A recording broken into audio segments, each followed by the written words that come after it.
ಈಗ ನಾವು ಪಕ್ಷದ ಎಲ್ಲ ಮುಖಂಡಗಳನ್ನೆಲ್ಲ ಸೇರಿ ಎಲ್ಲ ನಮ್ಮ ಲೋಕಲ್ ಇಶ್ಯೂಸ್ ಏನಿರಲಿಲ್ಲ ಹೊರಗಡೆಯವ್ರು ಕೆಲವು ಕೇಳಿದ್ರು, ನಾವೆಲ್ಲರನ್ನು ವಿಶ್ವಾಸಕ್ಕೆ ತಿಳ್ಕೊಂಡು ತೀರ್ಮಾನ ಮಾಡಿದ್ರು.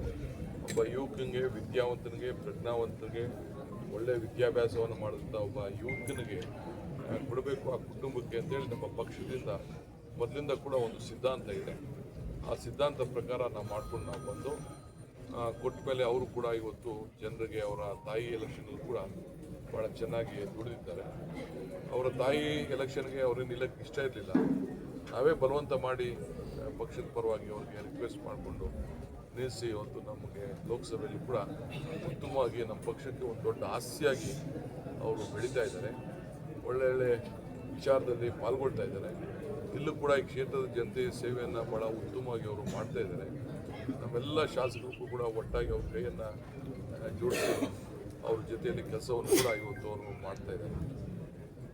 ಇದಲ್ಲದೆ ಶಿವಶಂಕರಪ್ಪನವರು ಎಲ್ಲ ಬಡವರಿಗೆ 2 ಶೌಲ್ಟ್ರಿ ಕಟ್ಟಿದ್ದಾರೆ. ಎಲ್ಲರೂ ಕೂಡ ಫ್ರೀಯಾಗಿ ಬರೀ ಕರೆಂಟದ್ದು ಕ್ಲೀನ್ ಮಾಡೋ ಚಾರ್ಜಸ್ ಬಿಟ್ಟು ಮಿಕ್ಕಿದ ರೀತಿಯೆಲ್ಲ ಕೊಟ್ಟಿದ್ದಾರೆ. ಇದು ಭಾಳ ವಿಶೇಷ. ನಾವೆಲ್ಲ ಅವ್ರ ಹತ್ರ ಕಲ್ತ್ಕೊಳ್ಬೇಕಾದ್ದು ಭಾಳ ಇದೆ. ಇದನ್ನು ನಾನು ಹಣ ಇಷ್ಟಕ್ಕೆ ಶ್ರೀಮಂತಿಕೆ ಇರ್ಬೋದು, ಕೊಡಬೇಕಾದಂಥ ದಾನಿ, ಆ ಕೈ ಕೊಡುಗೈ ದಾನಿ ಅನ್ಸ್ಕೊಳ್ಳೋದು ಭಾಳ ವಿಶೇಷವಾದಂಥದ್ದು. ಬಹುಶಃ ಅದನ್ನು ಅವರ ಮೊಮ್ಮಗ ನಮ್ಮ ಅಭ್ಯರ್ಥಿ ಅದನ್ನು ಮುಂದುವರಿಸ್ಕೊಂಡು ಹೋಗಲಿಕ್ಕೆ ಎಲ್ಲ ಥರದ ಸಂಕಲ್ಪ ಕೂಡ ಮಾಡಿ ಅವರ ತಾತನ ಥರ ಹೆಜ್ಜೆ ಹಾಕಲಿಕ್ಕೆ ಅವರು ಮುಂದೆ ಬಂದಿದ್ದಾರೆ. ಭಾಳ ಸಂತೋಷ.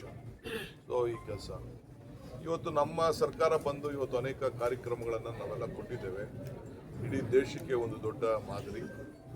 ಮೋದಿ ಸಾಹೇಬರು ಕೂಡ ಇವತ್ತು ಸರಿಯಾದ ರೀತಿ ಅವರು ಸಮರ್ಪಕವಾಗಿ ಹಣ ಕೊಟ್ಟಿಲ್ಲ, ಅವರು ಕೊಟ್ಟ ಮಾತನ್ನು ಉಳಿಸ್ಕೊಂಡಿಲ್ಲ ಅಂತ ಎಲ್ಲವರ ಕಡೆ ಸ್ಟೇಟ್ಮೆಂಟ್ ಮಾಡಿದ್ದಾರೆ.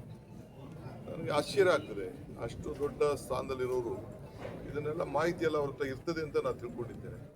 ನಮ್ಮ ಆಚಾರ ವಿಚಾರದಿಂದ ನಮ್ಮ ಕಾರ್ಯಕ್ರಮವನ್ನು ನೋಡಿ ಅವರು ಟೀಕೆ ಮಾಡಿದಂಥವ್ರು ಎಲ್ಲ ರಾಜ್ಯಗಳಲ್ಲೂ ಕೂಡ ನಮ್ಮ ಕಾರ್ಯಕ್ರಮಗಳನ್ನು ಒಂದಲ್ಲ ಒಂದು ಕಾರ್ಯಕ್ರಮ ತೆಗೆದುಕೊಂಡು ಅವರು ಸಹಾಯ ಮಾಡ್ತಾ ಇದ್ದಾರೆ. ಅವರು ಕೂಡ ಅವರ ಕಾರ್ಯಕ್ರಮ ಸರ್ಕಾರದ ಪ್ರಣಾಳಿಕೆಗಳಲ್ಲಿ ಅವರು ಸೇರಿಸ್ಕೊಳ್ತಾ ಇದ್ದಾರೆ. ಅಂಥ ಸಂದರ್ಭದಲ್ಲಿ ಅವರು ಈ ರೀತಿ ಹೇಳಿದ್ದಾರೆ. ಇಲ್ಲಿ BJPಯವರ ಮುಖವಾಡ ಇವತ್ತು ಈಚೆ ಬಂದ್ಬಿಟ್ಟಿದೆ. ಏನಂತಂದರೆ, ನಾವು ಏನು ಯುವಕರಿಗೆ, ಹೆಣ್ಮಕ್ಳಿಗೆ ಕಾರ್ಯಕ್ರಮವನ್ನು ಕೊಡ್ತಾ ಇದ್ದೀವಿ, ಆ ಕಾರ್ಯಕ್ರಮವನ್ನು ನಿಲ್ಲಿಸಬೇಕು ಅಂತೇಳಿ ಕೆಲವರು ಮೊದಲಿಂದ ಕೂಡ ದೊಡ್ಡ ಸಂಚು ನಡೆಸೋದು. ಈ ಚುನಾವಣಾ ಸಂದರ್ಭದಲ್ಲಿ ಹೋಗಿ ಚುನಾವಣೆಗೆ ಎಲೆಕ್ಷನ್ ಕಮಿಷನ್ಗೆ ಪತ್ರ ಬರೆದಿದ್ದಾರೆ.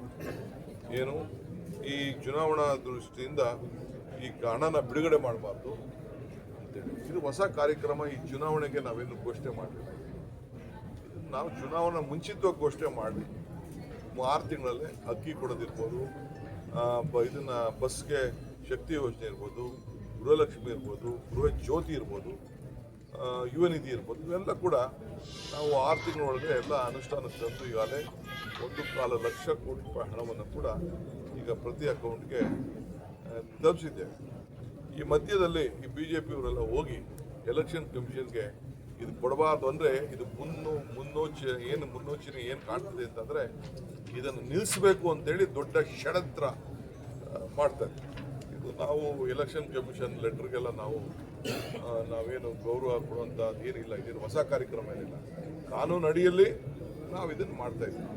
ನಾವು ಕಾನೂನು ಅಡಿಯಲ್ಲಿ ಹಣ ಯಾರು ಕೊಡಬೇಕು ಅದನ್ನು ಬಿಡುಗಡೆ ಹೋದ ತಿಂಗಳವರೆಗೂ ಕೂಡ ಈಗಾಗಿದೆ. ಈ ತಿಂಗಳದು ಈಗ ಇದಾದ ಮೇಲೆ ಯಾವಾಗ ರಿಲೀಸ್ ಮಾಡಬೇಕು ಆ ರಿಲೀಸನ್ನು ನಾವು ಮಾಡ್ತೀವಿ. ಇದು ರೆಗ್ಯುಲರ್ ಸ್ಕೀಮ್, ಇದು ಹೊಸ ಸ್ಕೀಮ್ ಏನಿಲ್ಲ. ಆದರೆ ಇವತ್ತು ಕೊಡ್ತಾ ಇರೋಂಥ ಹಣನ ಈ ಕೊಡಬಾರ್ದು, ಹೋದ ತಿಂಗಳದು ಈ ತಿಂಗಳದು ಅಂತ ಏನು ಕಂಪ್ಲೇಂಟ್ ಕೊಟ್ಟಿದ್ದಾರೆ, ಕೋರ್ಟ್ಗೆ ಹಾಕಿದ್ದಾರಲ್ಲ, ಇದು ಖಂಡನೀಯ.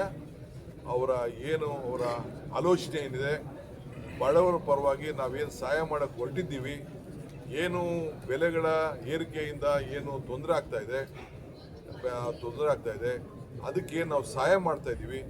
ಈ ಜನರಿಗೆ, ಬಡವರಿಗೆ ತೊಂದರೆ ಆಗಬೇಕು ಅನ್ನೋ ದೃಷ್ಟಿಯಿಂದ ಈ BJPಯವರ ಕಾರ್ಯತಂತ್ರ ಇದರಿಂದ ಅರ್ಥ ಆಗ್ತದೆ. ಕೋರ್ಟ್ಗೆ ಹೋಗಿ ಎಲೆಕ್ಷನ್ ಕಮಿಷನಿಂದ ಅಲ್ಲಿಂದ ಒಂದು ಪತ್ರ ಕೂಡ ಅವರು ಬರೆಸಿದ್ದಾರೆ. ಸೊ ನಾನು ಎಲ್ಲ ಅಧಿಕಾರಿಗಳ ಹತ್ರ ಚರ್ಚೆ ಮಾಡಿದ್ದೇನೆ. ಈಗಾಗಲೇ ಎಲ್ಲರ ಅಕೌಂಟ್ಗೆ 3 ತಿಂಗಳು ಹಣ ಎಲ್ಲ ಕೂಡ ತಲುಪಿದೆ. ಈಗಾಗಲೇ ನಿನ್ನೆವರೆಗೂ ಯಾರು ಹಣ ಕೊಡಬೇಕು ಅದೆಲ್ಲ ಅವ್ರಿಗೆ ರೆಗ್ಯುಲರ್ ಸ್ಕೀಮ್ ಇದು, ಅವ್ರಿಗೆಲ್ಲ ತಲುಪಿದೆ. ಬಟ್ ಯಾರು ಚಿಂತೆ ಮಾಡೋದು ಬೇಡ. ನಮ್ಮೆಲ್ಲ ಸರ್ಕಾರದಲ್ಲಿ ಬದ್ಧತೆ ಇದೆ. ನಾವೇನು ಮಾತು ಕೊಟ್ಟಿದ್ದೇವೆ ಆ ಮಾತನ್ನು ಉಳಿಸ್ಕೊಳ್ತೇವೆ. ಆದರೆ ನಿಮಗೆ ಏನು ಒಂದು ಆತಂಕವನ್ನು ಮಾಡಿ ಭಯ ಉಂಟು ಮಾಡಲಿಕ್ಕೆ ಪ್ರಯತ್ನ ಮಾಡ್ತಾ ಇದ್ದಾರೆ. ಅವ್ರ ಕೈಲಿ ಅವ್ರು ಗೆಲ್ಲೋದಿಲ್ಲ, ಅವ್ರ ಸರ್ಕಾರ ಮುಂದಿನದಲ್ಲಿ ಬರುವುದಿಲ್ಲ. ಈಗಾಗಲೇ ನಾನು ದಕ್ಷಿಣ ಭಾರತ ಮತ್ತು ಅನೇಕ ರಾಜ್ಯಗಳಿಗೆ ಭೇಟಿ ಕೊಟ್ಟು ನೋಡಿದ್ದೇನೆ. ಎಲ್ಲ ಕಡೆ ಇವತ್ತು ನಮ್ಮ ಕಾಂಗ್ರೆಸ್ಸು ಮತ್ತು ಅಲಯನ್ಸ್ ಸರ್ಕಾರ ಪಾರ್ಟಿಗಳು ಇವತ್ತು ಚುನಾವಣೆಗಳಲ್ಲಿ ಗೆಲ್ತಾ ಇದೆ. ನಮ್ಮ ಅಭ್ಯರ್ಥಿಗಳು ಕೂಡ ಗೆಲ್ತಾ ಇದ್ದಾರೆ. ನಮ್ಮ ಯೋಜನೆಯನ್ನು ನಾವು ಮುಂದುವರ್ಸ್ಕೊಂಡು ಹೋಗ್ತೇವೆ. ಈ ಪತ್ರನ ಅವ್ರೇನು ಎಲೆಕ್ಷನ್ ಕಮಿಷನ್ ಬರೆದಿದ್ದಾರೆ, ಕೆಲವ್ರಿಗೆ ಇದನ್ನು ಕೊಡ್ತೇನೆ, ಒಂದಷ್ಟು ಕಾಪಿನೂ ಕೊಡ್ತೇನೆ. ನೀವು ಕೂಡ ಅವ್ರೇನು ಕೋರ್ಟ್ಗೆ ಹೋಗಿದ್ದಾರೆ, ಏನು ಬರೆಸಿದ್ದಾರೆ, ಯಾವ ರೀತಿ ಅಧಿಕಾರನ ದುರುಪಯೋಗ ಮಾಡಿಕೊಳ್ಳಿಕ್ಕೆ ಪ್ರಯತ್ನ ಮಾಡಿ ಬಡವ್ರ ಮೇಲೆ ಏನು ದಾಳಿ ಮಾಡ್ತಾ ಇದ್ದಾರೆ, ಯುವಕರ ಮೇಲೆ ಏನು ದಾಳಿ ಮಾಡ್ತಾ ಇದ್ದಾರೆ, ಆ ಹೆಣ್ಮಕ್ಳು ಗೃಹಲಕ್ಷ್ಮಿಯ ಮನೆ ಯಜಮಾನರ ಮೇಲೆ ಏನು ದಾಳಿ ಮಾಡ್ತಾ ಇದ್ದಾರೆ,